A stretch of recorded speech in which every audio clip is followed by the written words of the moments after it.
Sir sir আপনি আমাদেরকে ডাকছেন? হ্যাঁ, তোদেরকে আমি ডেকেছি। আসলে অনেকদিন যাবত আমার ব্যবসাটা খুব ভালো যাচ্ছে না, ব্যবসায় অনেক লস। আর এই মুহূর্তে আমার কাছে এতটা টাকা পয়সাও নাই যে তোদেরকে আমি রাখবো। আসলে তাই আমি চিন্তা ভাবনা করেছি তোরা তোদের মতো কাজ খুঁজে নে। আজকের পর থেকে এই বাসায় তোদের কাজ করতে হবে না। স্যার আপনি এটা কি কইতেছেন? আপনি আমাদেরকে কাজের থেকে ছাড়াই দেবেন মানে? আমার পুরো সংসারটা চলে আপনার বাসায় কাজ কইরা। আপনি যদি আজকে আমারে আপনার কাজের থেকে ছাড়াই দেন তাইলে আমরা কই যাবো স্যার? কি করবো? আর কাজ পাওয়া তো মুহের কথা না যে আমি চইলা গেলাম আর কাজ পাইলাম। স্যার আপনি এই কাজটা করেন না স্যার, আপনি আমাদেরকে কাজ থেকে ছাড়াই দিয়েন না। দেখ, তোদেরকে ছাড়ার কোনো ইচ্ছাই আমার ছিল না, কিন্তু আমার ব্যবসার অবস্থা খুবই খারাপ। তোদেরকে বেতন দেওয়ার মতো টাকাও আমার কাছে নেই। তাই বলছি তোরা এখন যা, আমার অবস্থান যখন ভালো হবে তোদেরকে আবার আমি ডেকে নেব।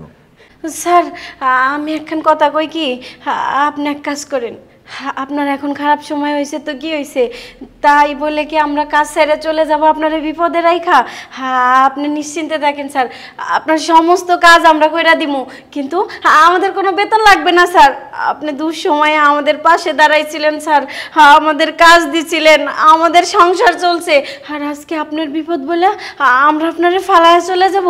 না না, আমি অন্তত পারবো না স্যার। আমি ছোট মুখে একটা বড় কথা কই, আমি আপনার বাসায় কাজ কইরা না অনেকগুলা টাকা জমাইছিলাম, যদি আপনার বিপদের সময় আমি কিছু সাহায্য করতে পারতাম। এই রাখ তো তোর সাহায্য, তোর কাজ করতে মন চাইলে তুই এই বাসায় কাজ কর, আমি এই বাসায় কাজ করতে পারবো না। আমার ওই যে পাশের ফ্ল্যাটের ম্যাডাম আছে না, হ্যাঁ আমারে কইছিল অনেকদিন আগে কাজের কথা, তা আমি কই নেই যে স্যারের বাসায় কাজ করতেছি, এর লেগে আমি আর কই নেই। ম্যাডাম আমারে অনেক টাকা বেতন হাচ্ছে, তা আমি ম্যাডামের কাছেই কাজ করবো, আমি সবসময় সে বাসায় কাজ করতে যাবো খেলে। আরে ঋতু, তুই এসব কি বলতেছিস? দেখ আমরা তো এখানে অনেক দিন ধরে কাজ করতেছি, আর আজকে স্যারের বিপদ বইলা এইভাবে ফালাইয়া যাবো? না না, আমি সেটা পারবো না, তুই গেলে যা, আমি যাবো না, আমি এখানেই কাজ করবো, আমার বেতন লাগবো না। হ্যাঁ তোর বেতন লাগবো কি করতে? তুই তো টাকা এক বস্তা জমা লইছিস, বুঝছ নাই? আমি তোর টাকা এক বস্তা জমা লই নাই যে আমি ফাও ফাও মানুষের বাসায় খাটমু, বুঝছ নাই? ওই ম্যাডামের লগে আমি কথা কইছিলাম, আমি ম্যাডামের বাসায় যাইতাছি, বুঝতে পারছস? ঠিক আছে স্যার, তাহলে আপনি থাকেন, আমি গেলাম, গুড বাই। এই দাঁড়া, যাবি যা, সমস্যা নাই, কিন্তু আমার টাকাগুলো দিয়ে যা। টাকা স্যার? কিসের টাকা? কিসের টাকা মানে তুই বুঝতেছিস না? তুই যে টাকাগুলা আমার বালিশের নিচে থেকে চুরি করেছিস ওই টাকাগুলো দিয়ে তারপরে যা। কি বলতেছেন স্যার? আমি টাকা নিব কি করতে? স্যার আপনি এগুলা কি কইতেছেন? টাকা? ঋতু আপনার টাকা নিছে মানে? আমার মাথায় তো কিচ্ছু ঢুকতেছে না স্যার, কি কোন আপনারা? আরে আমি যা বলেছি একদম ঠিক কথাই বলেছি। আর তুই কি ভেবেছিস আমি কিছু জানি না? আমি সব কিছুই জানি।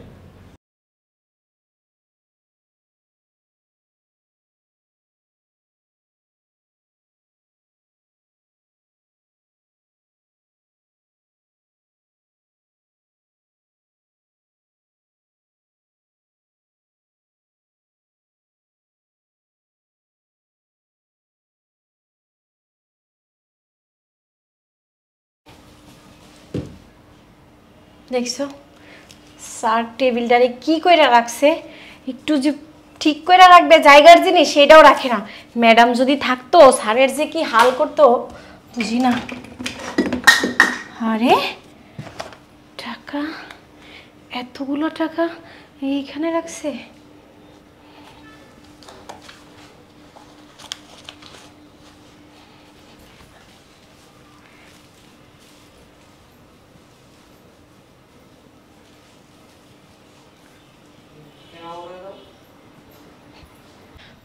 স্যার বলছিলাম কি, আপনার রুমে কাজ করতে যায় এই টাকাগুলো পাইছি স্যার।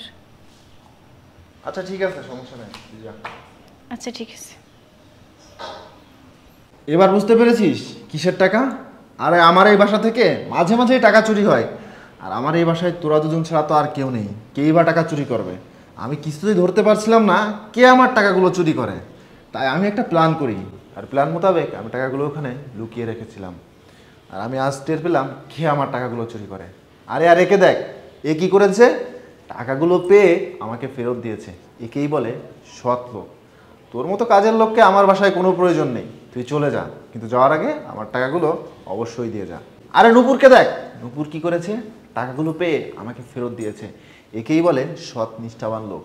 আর যাই হোক, তোর মতো একটা অসৎ আর লোভী লোককে আমার বাসায় আমি কাজে রাখবো না। তুই এক্ষুনি আমার বাসা থেকে বেরিয়ে যা, আর যাওয়ার আগে টাকাগুলো অবশ্যই দিয়ে যা।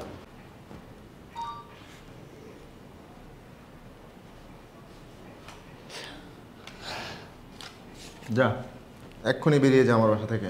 স্যার আমার না ভুল হয়ে গেছে, আমার মাফ করে দেন। শোন, তুই যেটা করেছিস এটাকে ভুল বলে না, এটাকে বলে অপরাধ, আর অপরাধের কোনো ক্ষমা হয় না। আর আমি চাই না তোর মতো একটা অসৎ লোক আমার বাসার আশেপাশে থাকুক। যা, এক্ষুনি বেরিয়ে যা। কি হলো, যাচ্ছিস না কেন? ঘাড় ধাক্কা দিয়ে বের করে দিতে হবে?